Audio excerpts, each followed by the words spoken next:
हाँ, शाहिद आफरीदी और पाकिस्तान का रिश्ता क्या कहलाता है? देखिए, शाहिद आफरीदी इंतहाई घटिया किस्म का एक इंसान है, जिसको आज से नहीं शुरू से ही मैं नापसंद करता रहा हूँ। एक पागल किस्म का खप्ती आदमी है, जो एक हादसाती तौर पे सेलिब्रिटी बन गया और ये इसको पाक फौज यूज कर रही है। पाकिस्तान में हर पाकिस्तानी को पाक फौज यूज करती है। तो शाहिद आफरीदी के केस में जब युवराज और हरभजन ने उसकी सपोर्ट की थी, तो मुझे बहुत हैरत हुई थी, क्योंकि खास तौर पे हरभजन को मैं जानता हूँ, he is a very nice guy, true Indian, और मेरी उनके साथ पर्सनल भी इंटरेक्शन हुई है। ही इज ए लविंग गाय। मसला ये सिखों का कि वो सेवा और प्यार में इतने डूब जाते हैं कि ये अक्सर भूल जाते हैं कि सामने दुश्मन खड़ा है। शाहिद आफरीदी का आज का मसला ही है। खुद कहता है मेरा दादा वहां पे वो था कश्मीर में, जब ट्राइबल इन्वेजन हुई थी तो इसके दादा ने वहां पे लूटमार मचाई थी, उसके अवार्ड मिले थे इसको इसके लूटमार के लिए। वो that was a pure invasion on Indian territory. फिर इसका कजन मारा गया, टेररिज्म करते हुए इंडिया में। तो शाहिद आफरीदी के केस पे बात करना तो मजे की बात नहीं है। आगे आते हैं, आफरीदी के बारे में कुछ बोल। आफरीदी के बारे में मैंने शुरू में ही बोल दिया, आफरीदी एक बदतमीज, बदमाश और बेवकूफ आदमी है।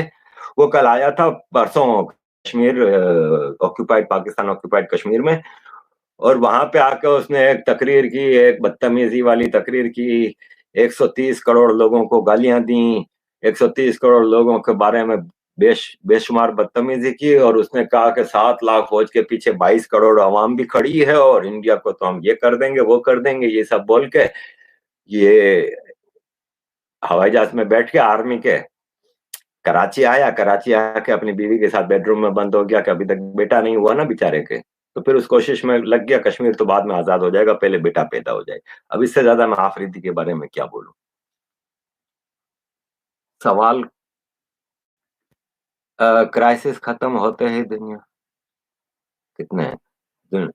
वार तो देखें, वार, डायरेक्ट वार अब दो बड़े कंट्रीज के दरमियान, ये दो पावरफुल आर्मीज के दरमियान तो मुश्किल ही होती है।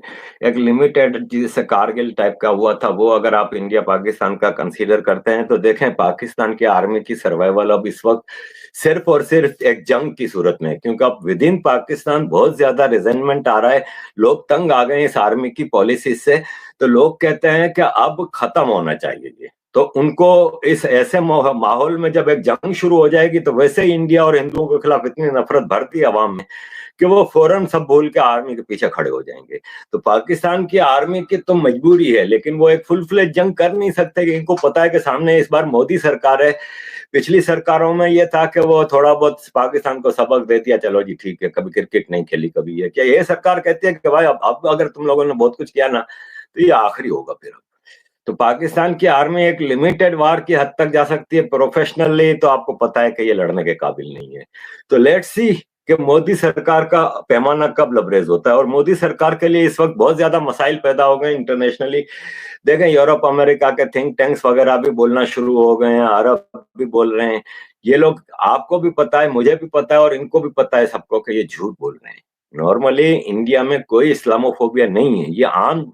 देखें, जैसे खालिस्तान कहीं नहीं है इंडिया में, क्योंकि मूवमेंट हमेशा, मैं कहता हूं, उस वक्त चलती हैं जब उस कम्युनिटी को राइट्स का मसला हो। इंडिया में नहीं है सिखों को मसला, और सिख भी ये जानते हैं। लेकिन है ना खालिस्तान 2020 और क्या क्या ट्रेंड चलते हैं। इसी तरह अब ये इस्लामोफोबिया ऑफ इंडिया को इन्होंने ऐसा फैला दिया है, जबकि पाकिस्तान में माइनॉरिटीज का क्या हाल है आपको नहीं पता, सबको पता है। तो जंग अब डिपेंड करता है इंडियन सरकार के ऊपर।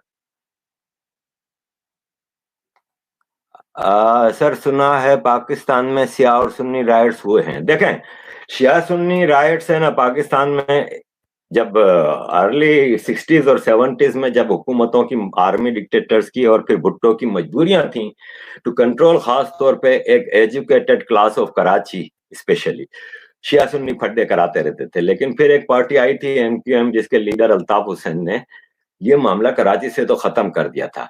और एमक्यूएम का जो मैसेज था, वो rights for everyone, equal rights for everyone, उसमें रिलीजियस माइनॉरिटीज और सेक्टरियनिज्म कहीं भी नहीं था। एमक्यूएम में सब बराबर थे, हमें खुद नहीं पता होता था कि हमारे बगल में क्या है। लेकिन अब ये वापस, चूंकि अब कराची से एमक्यूएम और उसके लीडर अल्ताफ हुसैन को हटा दिया गया है, और बाय फोर्स वहां पे आर्टिफिशियल लीडरशिप्स लाई गई हैं, तो अब वहां पे ये शिया सुन्नी मसला पैदा किया जा रहा है। खादिम रिजवी जो गालियां निकालता रहता है, मौलवी बना फिरता है, उसकी तहरीक लब्बे पाकिस्तान के लोगों ने हमला किया परसों शिया इमाम बारगाहों के ऊपर, हजरत अली रजी अल्लाह तआला अन्हु के दिन के ऊपर। उनके जुलूसों पे हमले हुए, उनके खिलाफ नफरत फैलाई जा रही है, आम आदमियों में, मस्जिदों में इनके बारे में बातें हो रही हैं, तो एक लावा तो पक रहा है। वो जिस इस्लामोफोबिया को इंडिया में बताया जा रहा है, वो Islamophobia actually happening in Pakistan, ये ब्लेटेंटली हो रहा था सिटीजन अमेंडमेंट एक्ट के बाद। खासतौर पे आज जैसे मेरी सुबह एक थिंक टैंक है किसी कंट्री में, उनसे बात हो रही थी, उनका काम काफी ज्यादा है उस पे, पाकिस्तान की रिलीजियस माइनॉरिटीज पे। तो मैंने उनसे कहा, मैंने कहा, I have a feeling that Pakistan in Pakistan, the religious intolerance has increased and religious minorities are victimized and atrocities against them have increased in recent months. Am I correct? तो उसने कहा, yes, you are correct. They were all happening always, but because of social media, now more are exposed. But you are correct that it has increased in recent months since the implementation of Citizen Amendment Act in India. That common Pakistanis have started taking revenge from them, from the religious minorities of Pakistan who were given a shelter in India. So this is, not far from truth. क्योंकि लगता है ऐसा ही है कि जो हालात हो रहे हैं, जो अभी लास्ट वीक में चर्चों पे हो रहे हैं, तो हिंदू फैमिलीज पे कल राहत ऑस्टिन साहब ने लगाई एक पोस्ट, कल भी हिंदू फैमिलीज के साथ जो हुआ है, फिर ये सब चीजें हैं आगे।